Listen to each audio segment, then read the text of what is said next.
ಜಿಮ್ಖಾನ್ ಕ್ಲಬ್ನಲ್ಲಿ rowdy sheeter ಮೇಲೆ firing ಕೇಸ್ಗೆ ಸಂಬಂಧಪಟ್ಟ ಹಾಗೆ ಪುಣೆಯಿಂದ ಬೆಳಗಾವಿಗೆ ಬಂದಿದ್ದಂತಹ ಆರೋಪಿಗಳ ಗ್ಯಾಂಗ್ ಇದೆ. ಜಿಮ್ಖಾನ್ ಕ್ಲಬ್ನಲ್ಲಿ ರೌಡಿ ಶೀಟರ್ ಮೇಲೆ ಫೈರಿಂಗ್ ಕೇಸ್ಗೆ ಸಂಬಂಧಪಟ್ಟ ಹಾಗೆ ಪುಣೆಯಿಂದ ಬೆಳಗಾವಿಗೆ ಅಂತೇಳಿ ಆರೋಪಿಗಳ ಗ್ಯಾಂಗ್ ಬಂದಿದೆ.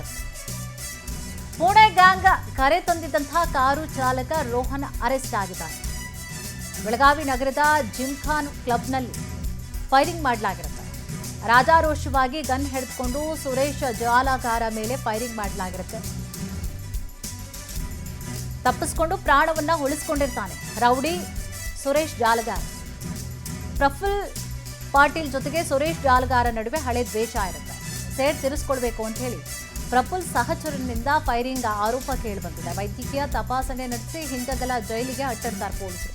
ಬೆಳಗಾವಿ ಕ್ಯಾಂಪ್ ಪೊಲೀಸ್ ಠಾಣೆಯಲ್ಲಿ ಪ್ರಕರಣ ಕೂಡ ದಾಖಲಾಗಿದೆ. ಎಲ್ಲ ಹಳೆ ವೈಷಮ್ಯ ಅಷ್ಟೇ. ಹಳೆ ವೈಷಮ್ಯದ ಹಿನ್ನೆಲೆಯಲ್ಲಿ ಎಲ್ಲಿಂದಲೋ ಪುಣೆಯಿಂದ ಕರೆಸ್ಕೊಂಡಿರ್ತಾರೆ, ರೌಡಿಗಳ ಗ್ಯಾಂಗನ್ನು ಕರೆಸ್ಕೊಂಡಿರ್ತಾರೆ. ಯಾಕೆಂದರೆ ಮುಗಿಸ್ಲೇಬೇಕು ಅಂಥೇಳಿ. ಸೊ ವಿಚಾರಗಳು ಗೊತ್ತಾಗುತ್ತೆ. ಈಗ ಜೈಲಿಗೆ ಅಟ್ಟಿದ್ದಾರೆ. ಇದ್ರ ಈ ಒಂದು ಫೈರಿಂಗ್ನಿಂದಾಗಿ ಸ್ವಲ್ಪ ಅವನು ಕ್ಷಣ ಮಾತ್ರದಲ್ಲಿ ತಪ್ಪಿಸ್ಕೊಳ್ತಾನೆ.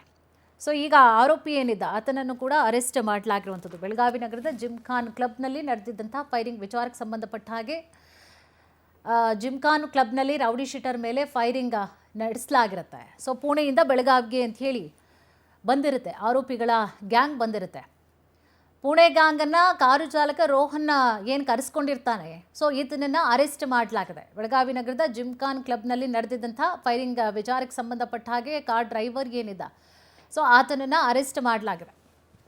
ಕಾರಣ ಏನು ಅಂದರೆ ಹಳೆ ವೈಷಮ್ಯ ಆಯಿತು, ಅದಕ್ಕೋಸ್ಕರ ಕರೆಸ್ಕೊಂಡಿರ್ತಾರೆ, ಸಾಯಿಸಲೇಬೇಕು ಅಂತ ಹೇಳಿ.